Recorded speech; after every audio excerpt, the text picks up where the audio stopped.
اوبه. په الوتکه کې چای او اوبه په پیسو ورکولې، خو د ټیکټ بیه لږ وه. مزل هم اوږد نه و. تر څنګ مې یو زلمکی له خپلې مور سره ناست و. هلک شاید 14 یا 14 کلن و. غږ یې ډډ شوی، ونه یې جګه شوې، برنۍ شونډه یې نوې توره شوې یا تورېدونکې وه. مور یې کړکۍ ته نږدې ناسته وه. څو 40 کلنه به وه. ویښته یې طلایي رنګولي وو، شونډې یې سرې کړې وې، سینګار یې مخ ځلاوه. که یې ګونځې درلودې، سینګار پټې کړې وې. دواړو داسې جامې اغوستې وې لکه مېلمستیا ته چې روانې وي. د الوتکې د اکانومي کلاس څوکۍ تنګې وي. جامه که د راحته نه وي، اقلا ما په عذابوي. مېلمه پالې د چایو، ساندویچو او بسکوټو له کراچۍ سره راښکاره شوې. تر موږ 2 څوکۍ مخته وې چې د هلک ورپام شول. ده لا څه نه وویلي چې مور یې په پښتو ورته وویل: ما ورته ګوره، په والله که څکه وکړې، پیسې نشته. هلک د کراچۍ په لور کتل. مېلمه پال یې لیدې چې مسکی دي، خلکو ته خواړه یا څښاک ورکوي، پیسې ترې اخلي. مور ته یې ونه کتل. په زنګولې پښتو یې ورته وویل: تږی یم. مور یې د کړکۍ په لور مخ اړولی و. د پنبې غوندې غوټه غوټه پړسېدلو سپینو وریځو ته یې کتل. کراچۍ لږ نوره رانږدې شوه. هلک وویل: یو بوتل اوبه غواړم. مفته نه دي، د بوتل اوبه دي، په پیسو دي.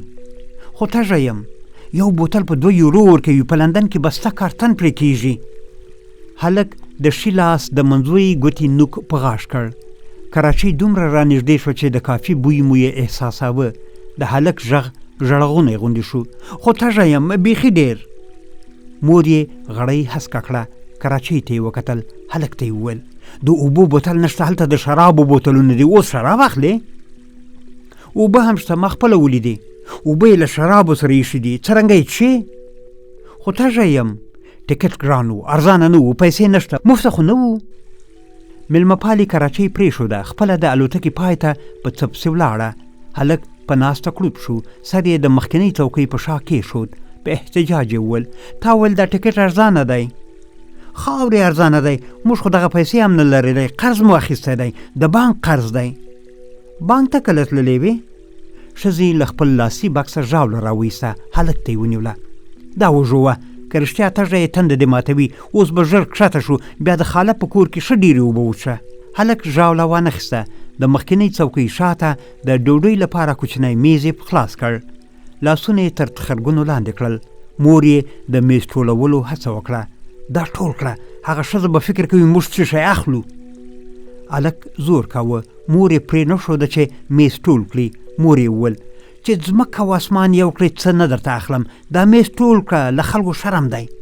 زه تږی یم، 1 ساعت بعد کته کېږو، بیا 10 بوتله اوبه وڅښه، خپله یې زه درته په پیسو اخلم. مېلمه پاله موږ ته ودرېده. ښځې مخ کړکۍ ته واړوه. هلک په مخامخ څوکۍ کې د الوتکې د لارښود پاڼه ور واخیسته. ما کافي او 1 بوتل اوبه واخیستې. مېلمه پاله له موږ تېره شوه. د هلک مور له دستکوله وړه هنداره راویسته. خپلو شونډو ته یې وکتل. ما د اوبو بوتل د هلک مخ ته په واړه میز کېښود. ښځې زوی ته وویل: بېرته یې ورکړه. هلک په انګریزي ژبه مننه راته وویله. د اوبو بوتل یې بېرته زما په میز کېښود. ما پښتو ونه ویله. بوتل مې بېرته ورته کېښود. ومې ویل: دا ستا لپاره دی. هلک ونه منلې. الوتکه وښورېده. د وریځو تر منځ له. هلک مور ته وویل: که الوتکه ولوېږي څه کېږي؟ خدای دې نه کړي، مړه به شو. درته وایم خدای دې نه کړي.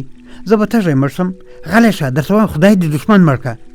اور به واخلو، پیسې به هم وسوځېږي. مور یې لکه چې د خبرو موضوع بدلوله. هلک ته یې په ټیټ غږ وویل: دې سړي ولې اوبه درکولې؟ هلک ځواب نه درلود. مور یې ورته وویل: پښتون خو به نه یي، هغه څه وي؟ شرم دی، تر اوسه ځان نه پېژنې. تږی یم. ښځې د مېلمه پالې د رابللو تڼۍ ووهله. مسکۍ مېلمه پاله راته ودرېده.